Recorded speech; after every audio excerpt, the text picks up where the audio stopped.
will Gunna being labeled a snitch affect his career? I think that's to be determined. I think it's definitely people looking at him different, but I don't think it's gonna. I don't know if it'll affect him because we already see the turn of that, right? We're on the other side of it in the sense that people already listening to this new album and they love this new album. Will he shake the title? I don't know. That remains to be seen because we'll see whatever. Thug got something coming out. We don't know who's on it. He also shared promo for it. Yeah. Maybe he's on it. I think a lot of people, if he is on it, are gonna kind of pit that against themselves because they have already taken such a strong stance and say, yo, fuck Gunna, we rolling with Thug, even though Thug's side hasn't been officially announced. Like, we don't know where Thug stands with Gunna. So I would just say it remains to be seen. Right. I don't think it is going to affect him at all. Like, not much. I think that he's going to be fine. I think his label is still going to be behind him as long as he's like producing like good product. Like a music label don't give a fuck if you snitch or not. They just want to know if you put out good music. His peers, it's unfortunate, that there's taking sides and everything like that, especially in this situation. Like, at one point in time, like, there literally was the whole campaign, Warner Brother, stop snitching. And like now, pretty much like, people look at it that way. Gunna has his version of it where he's like, technically I didn't snitch, whatever, right? I just think that, and especially with the release of his newest project, like he still got one of his producers. He ain't got Weezy, but he got Turbo. So his sound ain't dip off. His subject matter ain't dip off, and it's the #1 album on Apple Music. So what's going to happen? If he came out and dropped a complete dud, then that would be a problem. But I just think that, he has a fan base and he makes music that people enjoy, and it's a vibe, and the summer's here. I think he's fine. I think it doesn't affect him at all. I think only way... you want to know what would be a big dick? If Young Thug comes out and says, this guy betrayed me and he's a snitch. Yeah. If Young Thug comes out and says that Gunna became... If Young Thug comes out and says, Gunna betrayed me, he's a snitch, don't listen to his music, don't rock with him, that might be a problem.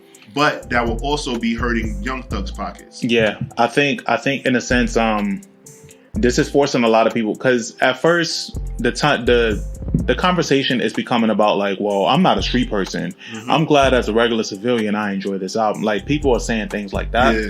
So it's also making people realize that they shouldn't be saying shit that they can't relate to, or they shouldn't be involved in things that they can't relate to. Because people, growing up as an early hip hop fan, this no snitching thing was a huge deal. Huge. And then now I think there's a realization that's coming with this now that it shouldn't even matter to you if you're not in the streets and you don't live that street lifestyle.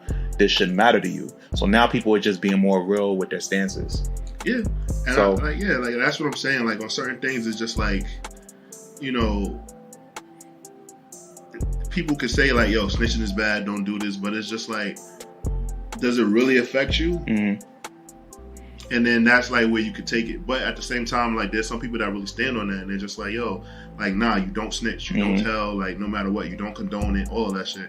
And then you just gotta really think about like, all right, like, what do I really like care about, or whatever like that. That's no different than like a person saying they still listening to R. Kelly. There's some people like, right? There are some people that won't listen to Gunna, but will listen to R. Kelly and champion R. Kelly. Yeah, which is crazy. That's them old heads too. it usually be them old heads that know that street lifestyle, but then they can't separate certain shit, and it's just, y'all niggas weird. Yeah, man. So let us know what you think in the comments. I would love to see what y'all think in the comments. Let us know if y'all think Gunna's gonna be alright.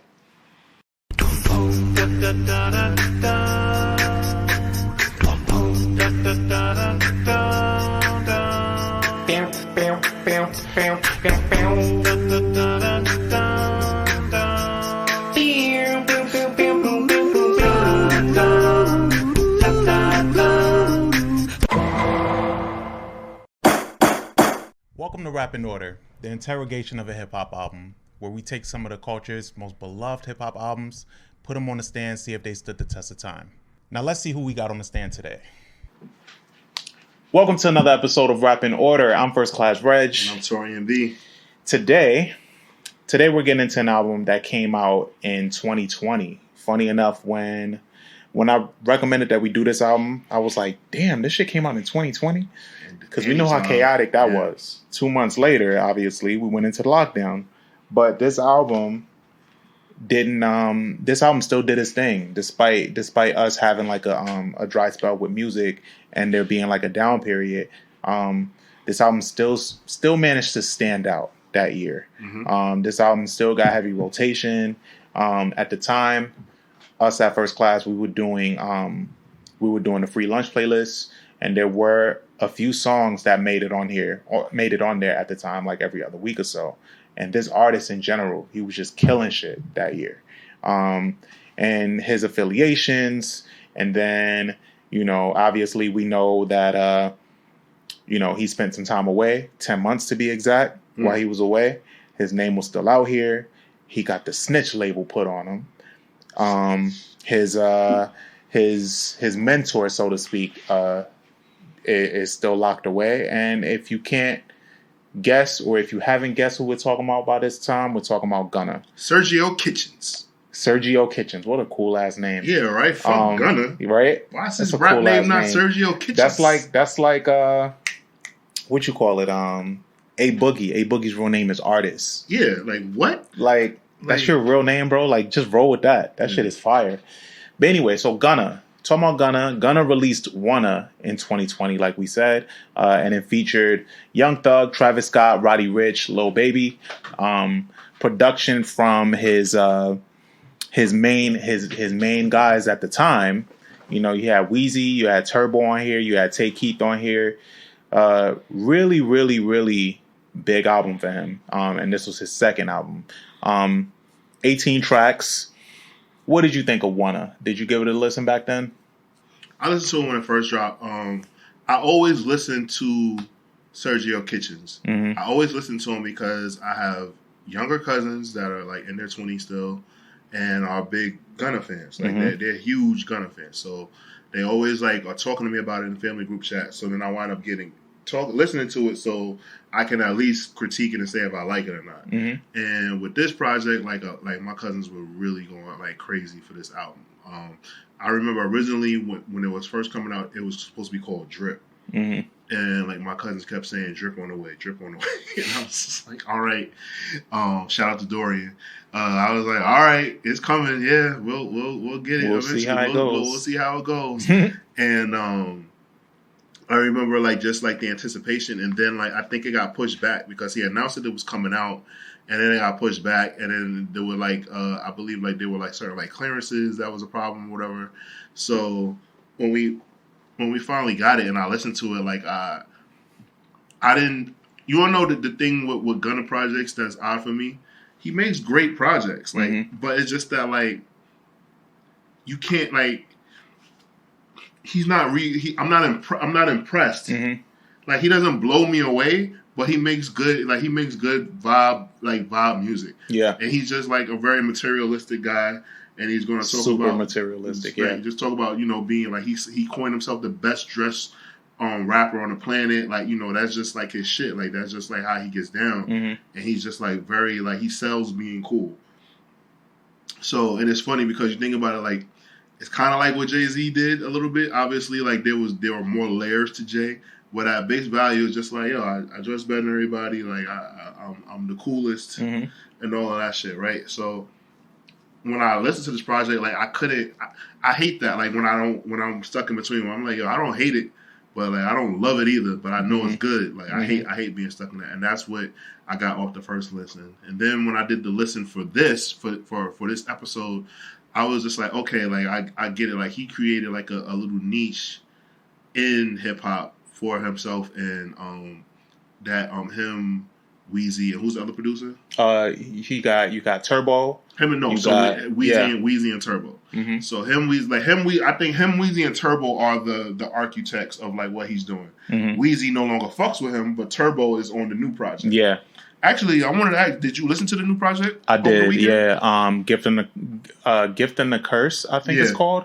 Yes, I did listen to it. First time I listened to it, I'm not gonna lie, I was like, I'm not in the mood for this, and I cut that shit off. Yeah. And then I went back to it because I think I was trying to listen to it when I went for a run. I was like, I usually like breaking new albums in when I run because I'm fully listening, because I'm ignoring what I'm doing, the activity. I'm just listening and I'm just running. But I couldn't get into it. It just wasn't my vibe. But then I listened to it again.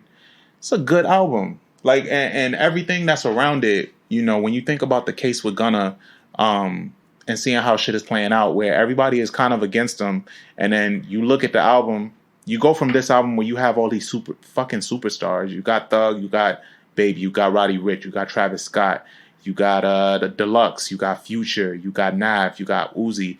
So like you go from that to this album that he just released, where it has no features. It has no features. It's literally just him. It's just him. 15 tracks, and he's getting to it. He's talking about. He's still on his materialistic shit, like how you said with that's his whole shtick. But he has this other added layer to him as an artist, where he's like, well, it's me against the rest of y'all niggas. Yeah, y'all don't fuck with me. But so I know who my real friends are. I can't fuck with me. And I know who my real friends are. I know who fucks with me.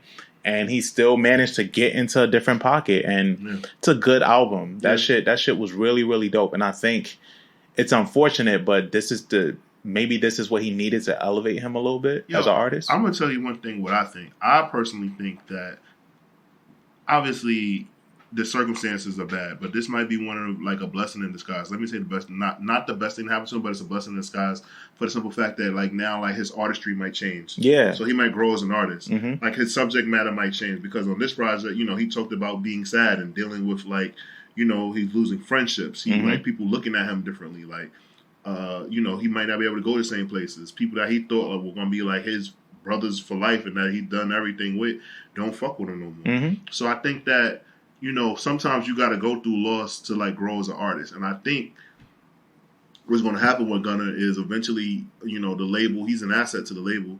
They're going to like try to like help him cross over and like probably like just make him more of in the lane of like pop artists. And not like what I'm saying, like cheesy pop songs, but like basically like a hook man, like a man that, you know what I'm saying, can like help other artists like craft into like what they're doing, and then like he just become an artist and like step away from like all the street shit completely.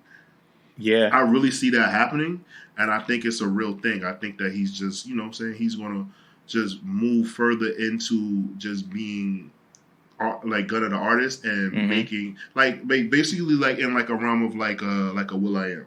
Yes. Okay. I could see that. And I'm just noticing, wow, I have two people on his latest album that I went to school with. Like as far as, well, not school with. One I went to school with. Shout out to Omar Grand. Went to 144 together. And then Pooh, I went to school with his older brother. Rest in peace, Nunu. This is crazy. Shout out to them. That's cool. They doing their thing. But in the fold of Wunna, when it came out back then, 2020 was a rough year for obvious reasons, but like I said, like he kind of still pierced through. Like you could not escape Gunna, like you just couldn't. He was everywhere. You know, Thug was everywhere, and the consistency was there for Young Stoner Life. Do you think? Where do you think? Actually, no. Never mind. I'll ask that later. We're gonna get into the album first. You want to get into the album first? Yeah, we'll get into the album first. I was about to ask another question. I was like, oh, let's talk about the album first. Yeah. Okay. Cool. Yeah. So, okay. What stands out for you for this album, in regards to like how his newer album is? Because you gave that one a listen, right? Compared to this one, do you think this one obviously was more flashy? Nah, actually, no. I'll be honest with you. Me and LaShawn had this back and forth. Like LaShawn was saying that his sound ain't going to be the same; it's going to sound different. And when I listened to it, I was like, "Oh shit!" Turbo like did what his part. Like Turbo did what he was supposed to do. It doesn't. It sounds like a Gunna album. It doesn't sound like it was missing anything. Maybe a Young Thug feature, and maybe a Young Thug. Like I always, since Gunna has come out, I've always anticipated to hear his features from Young Thug and from Lil Baby. That's it. Besides that, no, nothing. Yeah, no, it still stays. He still stays on track. I agree. I think for the Wunna album, it was kind of like when you listen to his new album and then you listen to the Wunna album, it is a lot of surface shit, you know. But he raps and he sounds really well. Gunna's not one. I will say Gunna's not one of those artists that you should be listening to for deeper content in any way. It's just a vibe. It's a very leveled out. Absolutely, like literally a vibe. Yeah, it's just a vibe. You play, and there's certain situations. If you're getting dressed, if you're about to go out for the night, you would probably play Gunna. Yeah, if you're on the beach, if you're with some homies, y'all having drinks, you could play Gunna. It's very situational vibes. Yeah, like that's what he does. Like, even like when people were asking, like, yo, what is Wunna stand for? He was saying that like it's his alter ego. And in my head, I was like, what the fuck is the difference between Gunna and Wunna? Like nothing. Literally, he's just a play on his name. Like he was like, well, you know, Wunna is more focused and you know, like he's really flashy because you know Gunna is just flashy. And then like he had like it's called wealthy, unapologetic, nigga, naturally authentic. Yeah. And I'm like, all right, that's great, but like, bro, it's just you. Yeah, it's just him. Like, you know, like, what? There's no difference. Yeah, there's and no I think down ego. the line in rap, too, the meaning of alter ego just got blend, just lost its meaning. I ain't gonna lie, when I saw that interview, because there's a documentary on the Wunna project, I was so mad when he said that shit. Like, wait, what, my nigga? Like, no, like, there's nothing different about what the fuck between Wunna and Gunna. Wunna. What? Wunna wears Dior and Gunna wears Gucci? Like that? Like... I don't know. I think somewhere down the line with rap, like I said, like it just lost his meaning, and he just made that up. He made that shit up. He just like, but he did say that family and friends called him Wunna. Like that was like his nickname. I get that. And it was just like, all right, well, lean into that more, nigga. Just say that. Like, yeah, people called you that. Like I just my homies called me that. Yeah. That was weird. But I'm pretty sure Chris Brown's bros call him Briz. Oh, Breezy. Yeah, nah, they call him Briz. Briz? Briz Brown. Oh, Briz Brown. Yeah. You're right. Briz Brown. For the Gunna album, any of your favorites? What are your highlights? I can give you some of my highlights. Listening to it, Argentina was some shit that I really fucked with. Same. A lot. Like I like Argentina. Great opener. And it kicks off the album. Yeah, great opener. So Argentina was one of my favorites. Skybox, that was the first song off the album. Mm-hmm. Like, so, like, because I guess I heard that one so much, like, I was like, all right, that one obviously does it for me. Blindfold, because I love when him and Lil Baby link up. Dollars on My Head, because obviously my man Mike Will made it. Fuck solid. That one. And Nasty Girl on Camera, I just thought that, I don't know, I just like, it's a fucking vibe. Yeah. I get it. And let me see. Yeah, that's it. That those are like my standouts. Okay.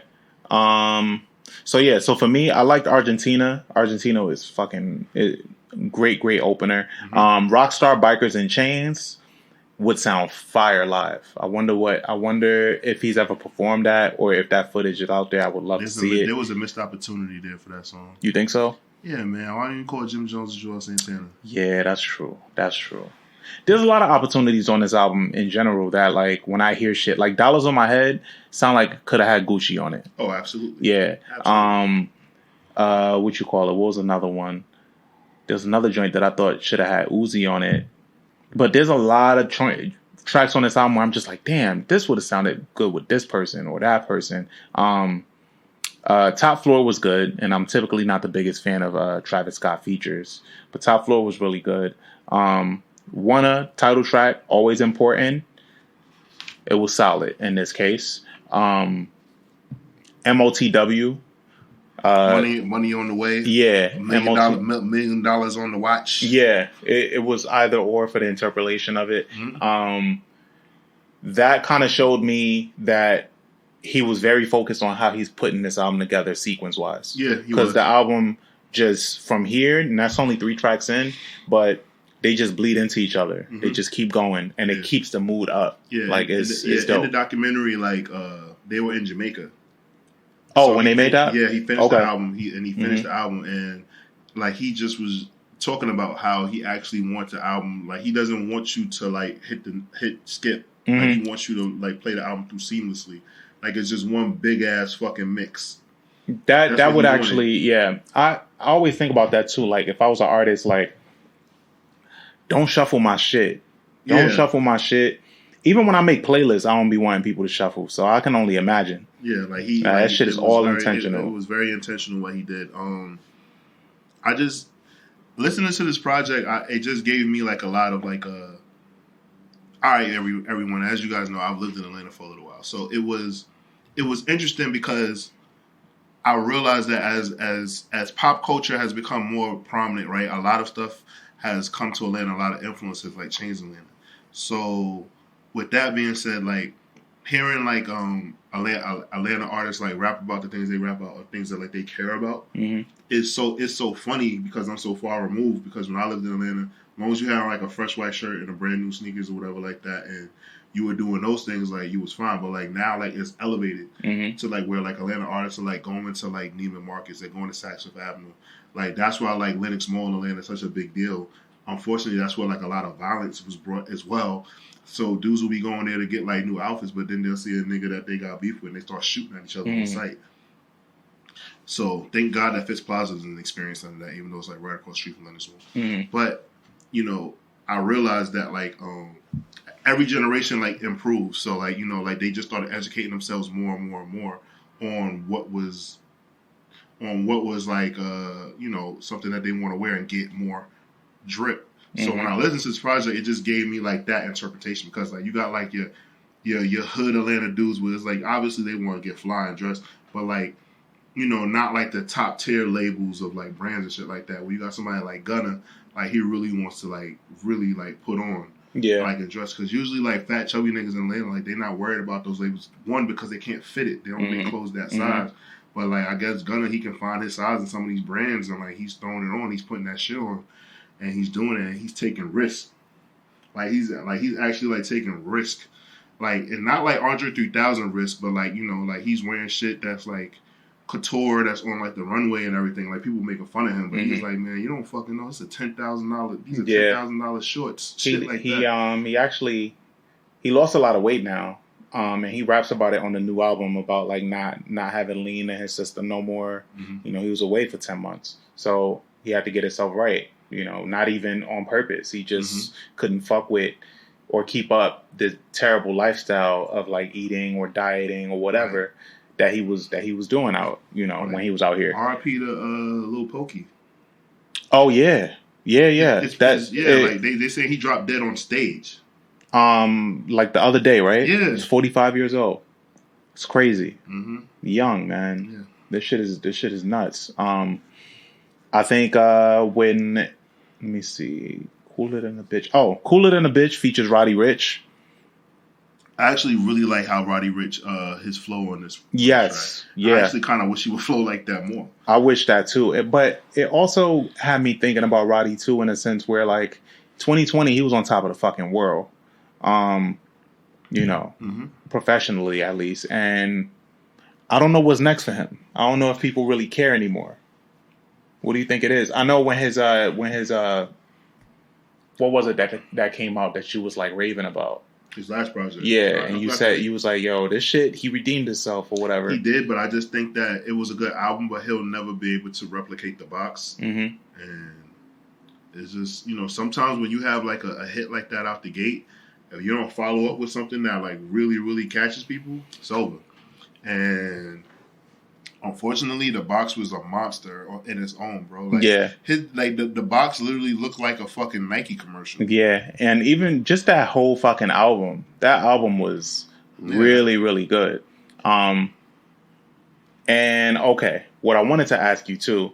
So we did mention that Weezy not fucking with him no more. Right. Why do you think? So is that directly tied to to the Thugger thing and the snitch perception? Oh yeah, like there's actually like a conversation that got leaked. Somebody had a conversation with him with Weezy, and like they was just like, yo, like you still fucking with Gunna, and he was like, nah, I stand on business. That's why I think like this whole rollout that Thugger is doing with a hashtag is business Stand on business. Like, Yeah, and like because like down south, like I stand on business. I stand on business. mm-hmm. I stand on business, y'all. Like that's like a term that's like, you know, something that's like said. So I think like they just like, yo, like you gotta stand on business. Like if we down here doing some illegal shit, you don't fucking tell. So I think that, you know, like and like Weezy's on that side of it versus where like Turbo's like, I'm a fucking music producer. I don't give a fuck about this shit. Yeah. I'm just trying to make music. Yeah. I think that's where it is for a lot of other people, because I don't think Mike Will would not work with him. I don't know about that. You don't think so? You think so? I don't think Mike Will give him anything. I don't know, man. Mike Will produced a whole Miley album. He produced. He was sleeping with Miley. Oh, I didn't know that. Him and Miley have a deeper relationship, and I think Miley gets a pass because she's a white woman. I think that's why like Miley gets that pass. But shit, I think I don't think you want to know who I think might work with him because he's always like held himself as neutral. Zaytoven might. Okay. Like Zaytoven is, but like, that would be a big deal because Zaytoven's a Atlanta legend. Nah, he is, but I'm just saying, like, I think, and not saying that Zaytoven don't care about snitching, but like he's never like he's a church dude. Like, you know what I'm saying? Like he grew up in church, all of that shit. Like he don't get involved in street shit. So Zaytoven might look at it like, all right, I'm an artist, like I'm just gonna do it like that. But like that he's respected where like people don't give him a hard time with him like that. I don't see Metro fucking with him. Weezy, like, you know, like there's certain producers I know you just not gonna hear it. I am curious though, right? Like we see this rollout that's happening for Young Thug. I am curious to see like what this like, are we getting an announcement? Because it's a countdown. So like I think now we're like we have like 2 days left. Are we going to get the project in 2 days, or are we going to get the release date for the project? Because he basically, when Gunna's album dropped, everyone started putting this up. Like, who put the scan code in their social media? I wrote it down. Metro. Actually.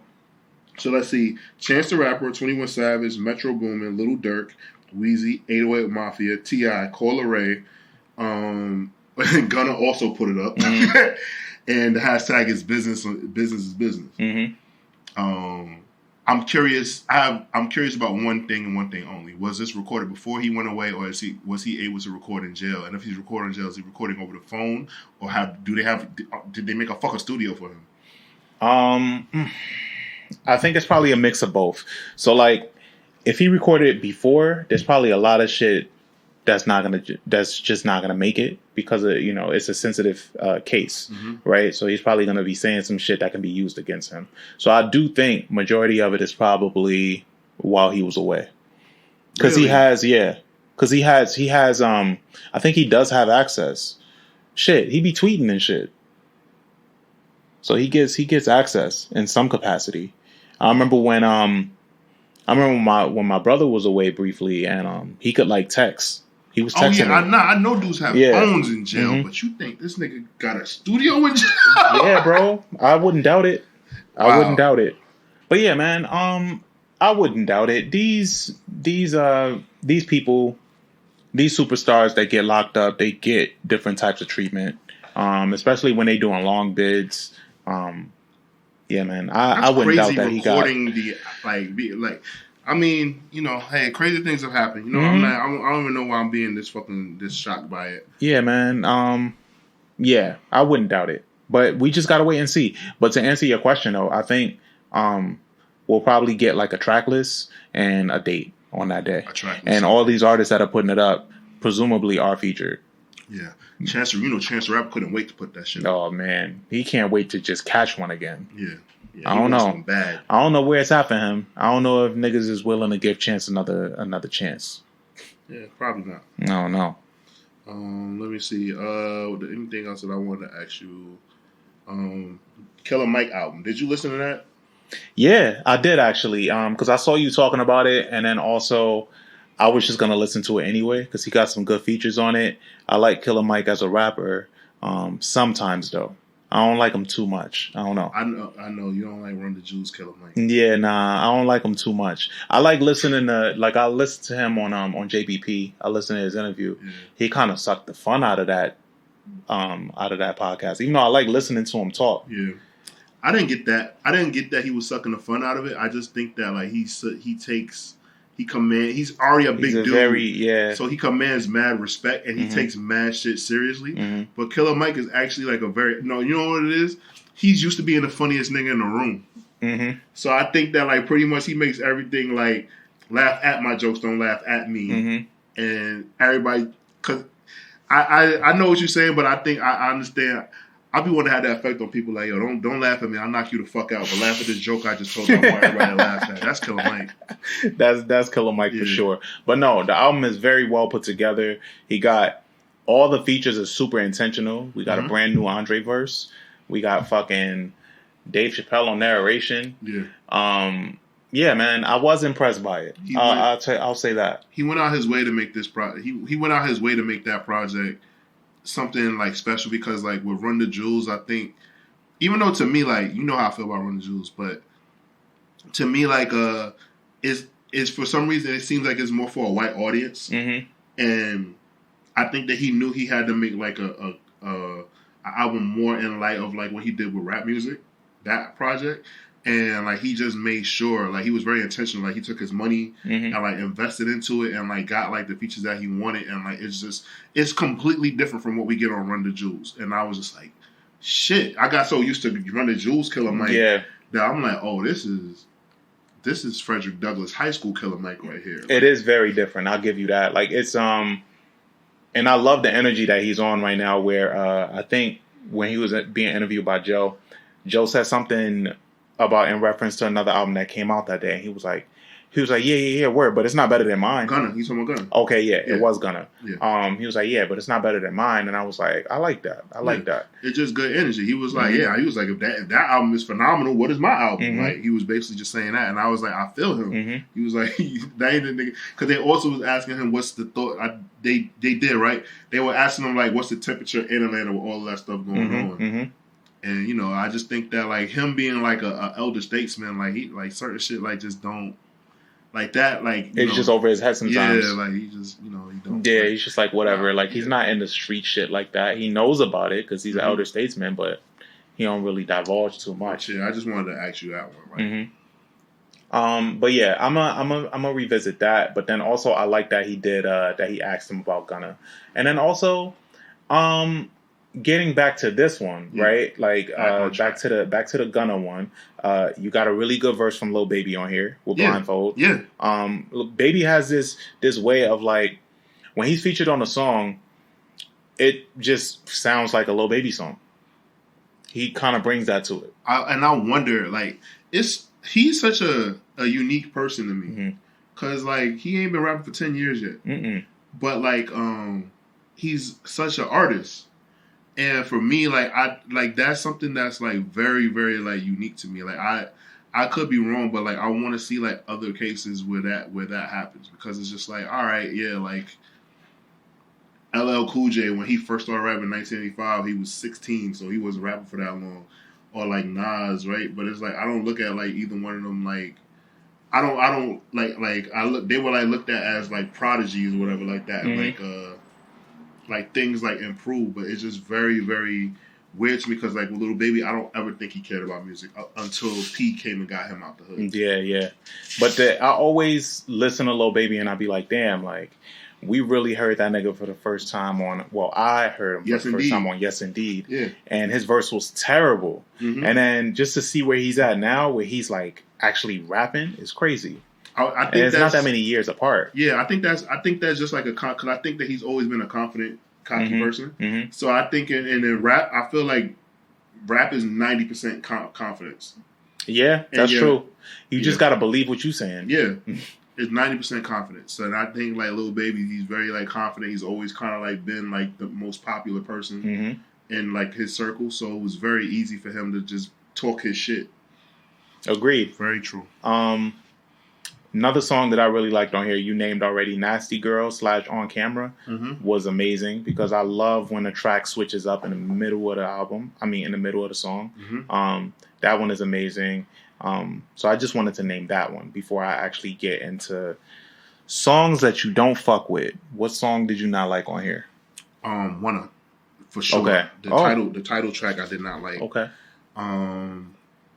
Wunna I did not like. Let's see what else. That one.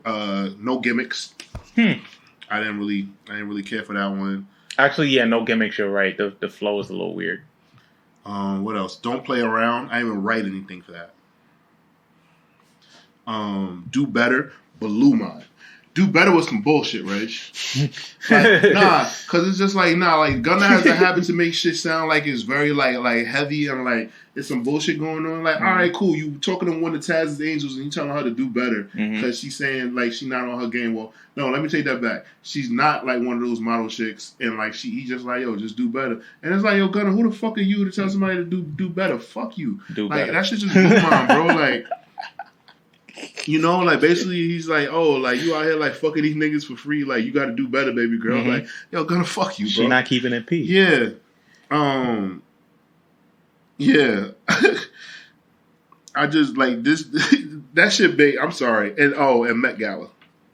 Okay. Met Gala I wasn't crazy about either. I give you that. Yeah. But I like Do Better. I like Don't Play Around, rather. The Do Better for the melodies. Melodies are amazing on that song. Don't Play Around for the mellowed out vibe. What else did I not? What did I not like though? I think it was it Fiendin'? Oh yeah. Well, I just wrote that Thug would have took this another level on Fiendin'. Definitely. Fiendin' would have sounded great. The production was great on Fiendin', but I couldn't not hear Thug on it, and I was disappointed that I didn't hear Thug on it. Addies is cool, but that chorus. You didn't. Oh, I was about to say the feature. Yeah, that's like his childhood friend. Yeah, oh, Nietzsche. Yeah. Nah, but the chorus was just But I didn't. To be honest, even on the deluxe, there wasn't much on this album that I didn't like. Yeah, it's like I said with Gunna, like he's just a vibey dude, and you know it's hard to like say like, all right, like I don't like this. It's just that you want to know what it is for me. Like I'm big on subject matter. Yeah. So I know. When it's not like sometimes like, and I might need to change that. Like I don't think I allow myself just to vibe out and relax the shit. And I think again, right? Like I'm gonna because I mentioned this in another episode where it's like I think. I identify hip hop too much with my personality, and certain things I just can't separate. So, like, if I listen to, like, let's say, reggae, I just relax. I don't even fucking listen to the lyrics. I just let the vibes just take me wherever the fuck I want to go. When I listen to hip hop, I'm like, you gotta say something, and you gotta mean what it say. Yeah, like, I'm very serious with it. I listen. So there's certain artists. Once I figure out what they about. And I've talked about this before too. Once I figured out what they're about, I can kind of categorize them in my head. And some artists don't even like to hear their shit interpreted that way. And I get it. They don't like to be boxed in. But for me, that's just how I categorize shit. So I know if I'm doing certain things, I can listen to Gunna and I can just mellow out. If I'm listening to the fucking Larry June, I'm riding my bike or I'm running or doing something. If I'm listening, like, it's just different people. Or if I listen to 21, it's like an escape route for me because he's doing something that I would never fucking do. He's talking about murder and he's talking like it's very colorful shit. Like it's imaginative for me. So it takes me to another place. So like when I think about it like that, I fuck with Gunna and I fuck with these new artists that are creative. Like they have to be creative. You're not just saying shit just to say it. And I gotta like see it. I gotta picture what you're telling me, type thing. That's what I fuck with. But I think we're ready for ratings. Yeah. What do you have? I give this album a 3.5 waffles out of 5. Okay. Like I said, it's a middle of the road project. Like I don't think that I definitely don't think that this is like his best project. I'll say that much. But I just think like It was a good project. It came out in 2020. It did its thing, but I just think that and it's funny because like we in the middle of us getting ready to do this episode, the new project came out. Mm-hmm. So then that made me even more like it made me even more hard of a judge because it gave me some subject matter. Mm-hmm. So I actually because he had more to unpack. Yeah, he had more to unpack. Like I love when a motherfucker got something to unpack, get Mm-hmm. up, they just talk some political shit, man. Mm-hmm. I really do. I'm sorry. I'm a sucker for it. So off that, I'm gonna do. You said 3.5? Yeah, 3.5. Yeah, I think I agree with that. Actually, I agree with the 3.5 out of 5 for Gunna's Wunna album. I think this definitely showed his part of him as an artist that I do like. I like that flashy shit. I like when people just talk their shit, but there's not much depth to this, right? And it's not that I look to him for depth, but knowing, like you just said, what we got from the new album. The new album just felt good. There's a part to this new album that I really like where he's just in this bag of like him against the world, him just like kind of having to prove himself and being intentional about it, but also still being on that flashy shit. So it added another layer to Gunna that I don't think we got before, and I want to see him lean more into that.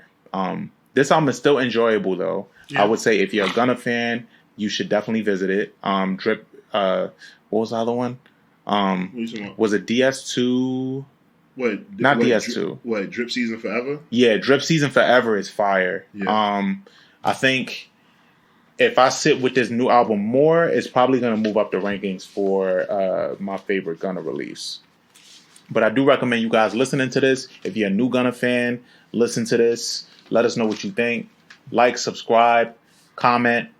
I'm First Class Regg. And I'm Taurian B. We're out of here. Catch you next time. Give me your fucking money! Dun dun.